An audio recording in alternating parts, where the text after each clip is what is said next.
போறேங்க. இன்னைக்கு எங்க வீட்டுக்கு திருவாரூர் அக்கா எங்க சம்பந்தி வீடு எல்லாருமே வர்றாங்க.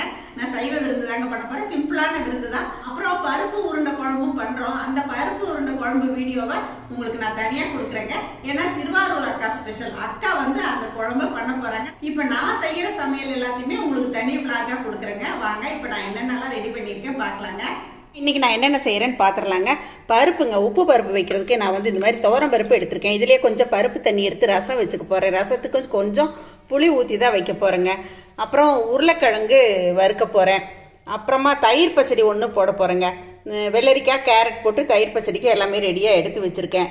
முட்டைக்கோஸ் பொரியல் பண்ண போகிறேங்க. முட்டைக்கோஸ் பொரியல் வந்து மைல்டாக தான் பண்ண போகிறேன். கொஞ்சம் பாசிப்பருப்பு போட்டு பண்ண போகிறேங்க.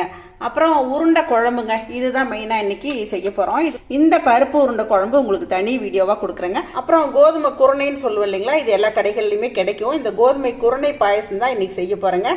இதோட வந்து ஒரு 4 டேபிள் ஸ்பூன் அளவுக்கு பாசிப்பருப்பு சேர்த்துட்டு நான் 4 சவுண்டு விட்டு வேக வச்சு எடுத்துகிட்டு அதுக்கப்புறம் தான் செய்ய போகிறேங்க. அதுக்கு வெல்லம் எடுத்து வச்சுருக்கேன், தேங்காய் துருவி எடுத்து வச்சுருக்கேங்க, தேங்காய் பாலுக்கு, தயிர் பச்சடிக்கு அரைக்கிறதுக்கு எடுத்து வச்சுருக்கேன். இப்போ எல்லாமே ரெடியாக இருக்குங்க. ஒன்று ஒன்றா ஸ்டார்ட் பண்ணிடலாங்க. அப்புறம் உருண்டை குழம்பே ஹெவியாக இருக்கும் அப்படிங்கிறதால இன்றைக்கி நான் அப்பளம் மட்டும் பொரிக்க போகிறேங்க. இப்போ பருப்பு முதல்ல நம்ம வேக வச்சிடலாங்க. பருப்புக்கு தேவையான தண்ணி ஊற்றிட்டுங்க. இதிலேயே வந்து மஞ்சத்தூள் போட்டிருக்கேன், கொஞ்சம் சீரகம் போட்டிருக்கேன், ஒரே ஒரு தக்காளி பொடியாக கட் பண்ணி போட்டிருக்கேங்க, கொஞ்சம் சின்ன வெங்காயம் போட்டுக்கிட்டேன், ஒரு 5-6 பல் பூண்டு இதில் சேர்த்துக்கிட்டேங்க. இப்போ இதை நல்லா குழைவாக வேக வச்சு எடுத்துக்கலாங்க. இப்போ நம்ம வேக வச்ச துவரப்பருப்பு நல்லா வெந்துருச்சுங்க. நான் ஒரு 4-5 சவுண்டு வச்சு எடுத்துக்கிட்டேன். நல்லா குழைவாக வெந்திருக்கு. இப்போ இதிலேருந்து கொஞ்சமாக ரசத்துக்கு பருப்பு தண்ணி எடுத்துக்கலாங்க. இப்போ நம்ம வேக வச்ச பருப்புலேருந்து நான் ரசத்துக்கு தண்ணி வடித்து வச்சுட்டேங்க. பருப்பு தண்ணியாக இருந்தால் கொஞ்சம் கெட்டி பண்ணிக்கோங்க, சுண்டை வச்சுக்கோங்க. இப்போ தேவையான அளவு நம்ம இதில் உப்பு சேர்த்துடலாங்க. இப்போ இதை நல்லா கலந்து விட்டுட்டு நம்ம இதுக்கு ஒரு தாளிப்பு கொடுத்துடலாங்க. இப்போ நம்ம வேக வச்ச பருப்பில் கடுகு, ஜீரகம், காஞ்ச மிளகாய், கருவேப்பிலை, பெருங்காயம் எல்லாமே தாளித்து கொட்டியாச்சுங்க. சாதாரணமாக நான் எப்போவுமே இந்த மாதிரி உப்பு பருப்புலாம் செய்கிறதுக்கு பாசி பருப்பில் தான் செய்வேங்க. இன்றைக்கி ரசத்துக்கும் தண்ணி இருக்கணும் அப்படிங்கிறதால நான் இன்றைக்கி துவரம் பருப்பில் பண்ணியிருக்கேங்க. இப்போ நான் பருப்பு ரசத்துக்கு கலக்கி எடுத்து வச்சுருக்கேங்க. பருப்பு தண்ணியில் கொஞ்சம் புளி தண்ணி விட்டுக்கிட்டேங்க. தக்காளி ஒன்று கரைச்சிக்கிட்டேங்க. கொத்தமல்லி, கருவேப்பிலை, ரசப்பொடி, உப்பு எல்லாத்தையுமா சேர்த்து நல்லா கரைச்சி விட்டுட்டேங்க. இன்றைக்கி நான் பூண்டு கூட சேர்க்கலைங்க. இப்போ இதை நான் தாளிச்சிட போகிறேங்க. அதே மாதிரி ரசம் தாளிக்கிறதுக்கு எண்ணெய் பார்த்தீங்கன்னா நான் எப்பயுமே பேருக்கு தாங்க விடுவேன். சும்மா ஒரு 1/2 டீஸ்பூன் அளவுக்கு மட்டுமே விடுவேன். இப்போ கொஞ்சம் கடுகு, சீரகம் தாளிச்சிக்கலாங்க. கருவேப்பிலை சேர்த்துக்கலாங்க. கலக்கி வச்ச ரசக்கலவை இதில் சேர்த்துடலாங்க.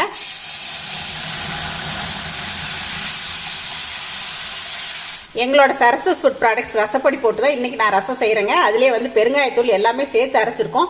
அதனால் நான் பெருங்காயத்தூள் சேர்க்கலைங்க. நம்ம கலக்கி வச்ச ரசம் நல்லா கொதிக்க ஆரம்பிச்சிருச்சுங்க. கொஞ்சமாக மல்லி இலை தூவி அடுப்பை ஆஃப் பண்ணிடலாங்க. இப்போ நம்மளோட கமகமாக பருப்பு ரசம் ரெடி ஆகிடுச்சுங்க. அப்படியே ஒரு தட்டு போட்டு கப்புன்னு மூடிடலாங்க. இப்போ முட்டைக்கோஸை ஒரு குக்கரில் சேர்த்துட்டேங்க. பாசிப்பருப்பு ஒரு 2 டேபிள் ஸ்பூன் அளவுக்கு ஒரு 1/4 மணி நேரம் போல் ஊற வச்சு சேர்த்துருக்கேன். ஒரு கைப்பிடி அளவுக்கு தண்ணி தெளிச்சிருக்கேங்க. இதில் கொஞ்சமாக உப்பு சேர்த்துக்கலாம். உப்பு சேர்த்து நல்லா பரட்டி விட்டுருங்க. இப்போ இது ஒரு விசில் வச்சு எடுத்துக்கலாங்க. இப்போ முட்டைக்கோஸ் ஒரு விசில்லையே பாருங்கள் நல்லா வெந்துருச்சு. இப்போது முட்டைக்கோஸ் தாளிக்கிறதுக்கு கொஞ்சமாக எண்ணெய் விட்டுருக்கேங்க. அதே மாதிரி முட்டைக்கோஸ் தாளிக்கிறதுக்கும் ஆயில் குறைவான அளவு விட்டால் போதுங்க. கடுகு சேர்த்துக்கலாம், கொஞ்சம் உளுத்தம்பருப்பு சேர்த்துக்கலாங்க. கடுகு, உளுத்தம்பருப்பு நல்லா செவந்து வந்துருச்சு பாருங்கள். காஞ்ச மிளகாய், கருவேப்பிலை சேர்த்துக்கலாங்க. இப்போ இதுலேயே கொஞ்சமாக பெருங்காயத்தூள் சேர்த்துக்கலாங்க. இப்போ நம்ம வேக வச்சுருக்க முட்டைக்கோஸ் சேர்த்துடலாங்க.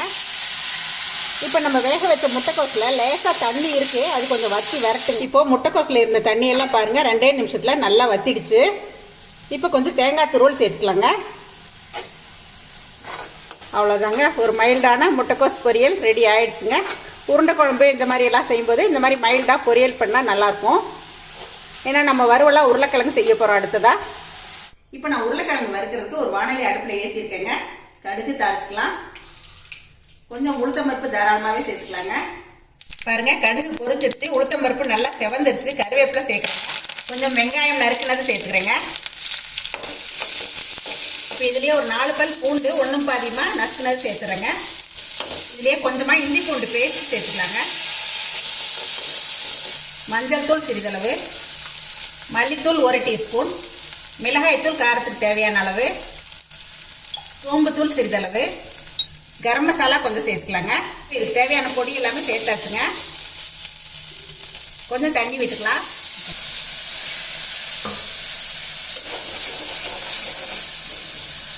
இப்போ உருளைக்கிழங்குக்கு தேவையான உப்பு சேர்த்துக்கலாங்க. கொஞ்சம் கொத்தமல்லி இலை சேர்த்துக்கலாங்க. இப்போ இதுலேயே நம்ம வேக வச்சு நறுக்கி வச்சுருக்க உருளைக்கிழங்கு சேர்த்துடலாங்க. இப்போ இது நல்லா பரட்டி விட்டுக்கலாங்க. இப்போ நம்ம சேர்த்த மசாலா எல்லாமே பச்சை வாசம் போய் இந்த நம்ம சேர்த்த உருளைக்கிழங்குல நல்லா சேர்ந்து வரணுங்க. இது ஒரு 10 நிமிஷம் அடுப்பை நல்லா குறைச்சி போட்டுடலாங்க.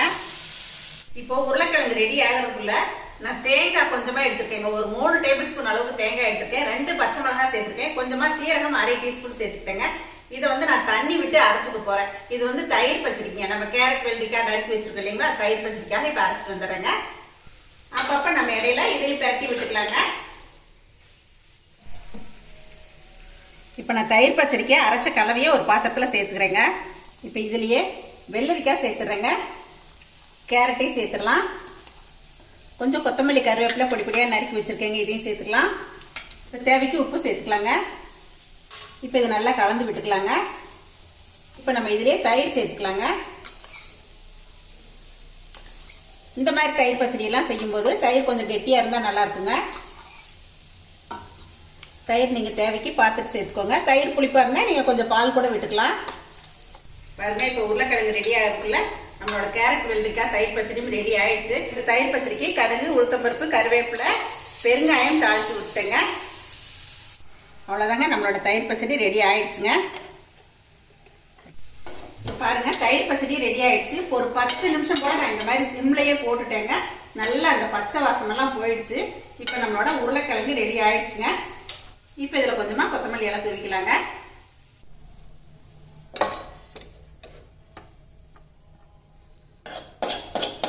என்ன சைவ சமையல் செஞ்சாலும் நம்ம வந்து இந்த உருளைக்கிழங்கு செஞ்சாதான் ஒரு திருப்தி இல்லைங்களா.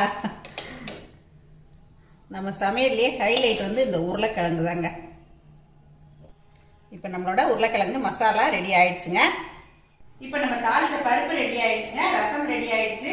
முட்டைக்கோஸ் பொரியல், உருளைக்கிழங்கு வறுவல், கேரட்டு வெள்ளரிக்காய் தயிர் பச்சடி, இது எல்லாமே ரெடியா இருக்குங்க. அடுத்ததான் நான் வந்து கோதுமை ரவா, அதாவது உடைச்ச கோதுமை பாயசத்துக்கு ரெடி பண்ண போறேங்க. அப்புறம் வந்து உருண்டை குழம்புக்கு இப்போ நான் ஊற வச்சுட்டு நல்லா ஊறிடுச்சு. இப்போதான் எங்க சம்மந்தி அக்காலாம் வந்துட்டே இருக்காங்க. இதுக்கு ரெடி பண்ணணுங்க. இங்க அடுத்ததா இப்போ நம்ம அவங்க வரதுக்குள்ள பாயசத்தையும் வச்சிடலாங்க. எனக்கு வந்து இந்த மாதிரி சமையல்லாம் பண்ணும்போது நம்ம வீட்டுக்கு யாராவது கெஸ்ட் எல்லாம் வராங்க அப்படின்னா அவங்க வரதுக்குள்ளேயே நம்ம வந்து சமையலை முடிச்சு வச்சிருந்துங்க. வந்துட்டு அவங்க கூட பேசிட்டு கொஞ்சம் ஃப்ரீயா இருக்கலாம், அடுத்த வேலையை பார்க்கலாம் இல்லைங்களா. அதனால அந்த மாதிரி தான் நான் எப்பயுமே செய்வேங்க. இப்போ நான் ஒரு 1/4 மணி நேரம் ஊற வச்ச கோதுமை குருணைங்க. இதோட ஒரு 4 டேபிள் ஸ்பூன் பாசி பருப்பு சேர்த்து ஊற வச்சேன். இப்போ இதை வேக வச்சு எடுத்துக்கலாங்க. இது ஒரு 4-5 சவுண்டு விட்டு வேக வச்சு எடுத்துக்கலாம். இது நல்லா வெந்து வரட்டுங்க, பார்க்கலாம். இப்போ நம்ம வேக வச்ச கோதுமை குருணையும் பாசி பருப்பையும் சேர்த்து நான் அடுப்பில் ஏற்றிக்கிட்டேங்க. இப்போ இது வந்து இவ்வளோ கெட்டியாக இருக்கேன்னு நீங்கள் யோசிக்கலாம். நம்ம தேங்காய் பால் விடுவோம் இல்லைங்களா, அதனால வந்து நல்லா தண்ணி விட்டுரும். இப்போ நான் தேவையான அளவுக்கு வெல்லம் சேர்த்துக்கிறேங்க. வெல்லம் உங்களுக்கு இனிப்புக்கு தகுந்த மாதிரி சேர்த்துக்கங்க. இப்போ இது நல்லா கொதி பிடிச்சு வர்றதுக்குள்ள நான் வந்து தேங்காய் ஒரு மூடி திருவி எடுத்துருக்கேங்க. 2-3 ஏலக்காய் சேர்த்துருக்கேன். இதை தண்ணி விட்டு அரைச்சு பால் எடுத்துட்டு வந்துடுறேங்க. இது கொஞ்சம் கொதிக்கிட்டுங்க, பார்க்கலாம். இப்போ பாருங்க, வெல்லம் போட்டு நல்லா கொதிச்சிருச்சு. நான் போட்ட வெல்லம் கொஞ்சம் இனிப்பு குறைவா இருந்ததுங்க. நான் மறுபடியும் கொஞ்சம் சேர்த்துக்கிட்டேன். இப்போ இதில் நம்ம தேங்காய் பால் விட்டுக்கலாங்க.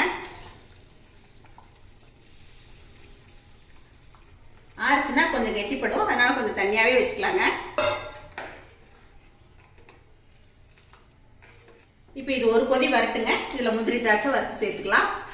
தேங்காய் பால் ஊற்றி நல்லா கொதிச்சிருச்சுங்க. இப்போ நான் வெறும் பாலும் கொஞ்சம் ஊற்றுறேன்.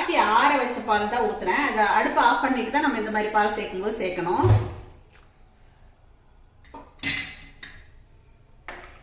தேங்காய் பால் கொஞ்சம் குறைவாக இருந்த மாதிரி இருந்துச்சுங்க, அதனால நான் வெறும் பாலும் கொஞ்சம் சேர்த்துக்கிட்டேன். இப்போ இது வேற ஒரு பாத்திரத்துக்கு மாற்றிடலாங்க. நான் பாயசத்துக்கு முந்திரி திராட்சை வறுத்து கொட்ட பாருங்க. அதுக்கு கொஞ்சம் நெய் விட்டுருக்கேன். பாருங்க, இந்த அளவுக்கு கன்சிஸ்டன்சி இருக்கு. ஆறுச்சுன்னா இன்னும் கொஞ்சம் கெட்டியாகும். கெட்டியானா நீங்க வெந்நீரோ பாலோ கொஞ்சம் கூட விட்டுக்கலாங்க. இப்போ இந்த முந்திரி வறுத்தாச்சுங்க. பாருங்க, நம்ம சேர்த்த திராட்சை எல்லாம் நல்லா பலூன் மாதிரி உப்பி வர ஆரம்பிச்சிருச்சு. இப்போ நம்ம இதை பாயசத்துல சேர்த்துடலாங்க. அவ்வளோதாங்க, இன்னைக்கு ஹெல்த்தியான ஒரு பாயசம் ரெடி ஆயிடுச்சுங்க. இப்போ இந்த பாயசத்தை நான் உங்களுக்கு டேஸ்ட் பண்ணி காட்டுறேன் பாருங்க. சான்ஸே இல்லைங்க. வெல்லம் தேங்காய் பால் மணத்தோட ரொம்ப அருமையா இருக்கு. என்னங்க இன்னைக்கு சைவ விருந்து சமையல், அதாவது ஒரு சிம்பிளான விருந்து அப்படின்னு கூட சொல்லலாம். இதை முடிச்சுட்டேங்க. ஒரு வழியா அப்பளம் மட்டும்தான் பொரிக்கணும். இப்போ எல்லாமே ரெடியா இருக்குங்க. துவரம் பருப்புல தாளிச்ச பருப்பு கடைஞ்சி எடுத்து வச்சுட்டேங்க. உருளைக்கிழங்கு வறுவல், கேரட் வெள்ளரிக்காய் தயிர் பச்சடி, முட்டைக்கோஸ் பருப்பு பொரியல், பருப்பு ரசம், கோதுமை குருணை பாயசம். இந்த கோதுமை குருணை பாயசம் வந்து ரொம்பவே அருமையா இருக்குங்க. அதுவும் நம்ம அந்த திக்னஸ்க்காக கொஞ்சம் பாசி பருப்பு சேர்த்து செய்றோம். அதனால வந்து டேஸ்டும் நல்லா இருக்கும். ஹெல்த் வைஸும் இது ரொம்ப நல்லதுங்க. கண்டிப்பா நீங்களும் இந்த பாயசத்தை ஒரு நாள் ட்ரை பண்ணி பாருங்க. அப்புறம் உருளைக்கிழங்குமே நான் ஒரு நாள் ஒரு மாதிரியா வைப்பேன். ஒரு நாளைக்கு பெசரி வச்சுட்டு வைப்பேன், ஒரு நாள் பொடியா கட் பண்ணிட்டு வைப்பேன். இன்னைக்கு இந்த மாதிரி நான் வறுத்துருக்கேன். இதுவும் ரொம்ப அருமையா இருக்குங்க. இது எல்லாத்தையும் கண்டிப்பா நீங்களும் ட்ரை பண்ணி பாருங்க. இன்னைக்கு நான் செஞ்ச இந்த சைவ சமையல் உங்க எல்லாருக்கும் ரொம்ப பிடிச்சிருக்கும்னு நினைக்கிறேங்க. எப்பயும் போல உங்களோட ஃபீட்பேக் சொல்லுங்க, ஷேர் பண்ணுங்க. பிடிச்சிருந்தா சப்ஸ்கிரைப் பண்ணி லைக் பண்ணுங்க. மறுபடியும் சந்திப்போம். நன்றி, வணக்கம். சரசு சமையல் பாருங்க, சமையல் நல்லா பண்ணுங்க.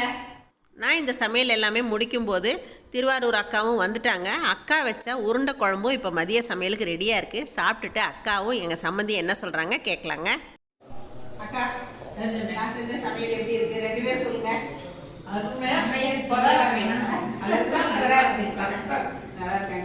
பருப்புக்கு மட்டும் கொஞ்சம் உப்பு கம்மியா இருக்கு, அவ்வளவுதான். கம்மியா இருந்தா போட்டுக்கலாம். நெய் போடாம தான் சரியா இருக்கு. நெய் போட்டா கொஞ்சம் உப்பு போடாத இருக்கணும். ஆனா நல்லா இருக்கு, எல்லாம் நல்லா இருக்கு. ரொம்ப சந்தோஷம். வயிறு தங்க வாழை போட்டோம்.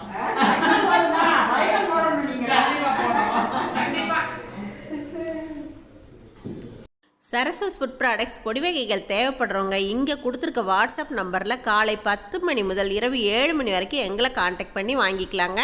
தேங்க்யூ.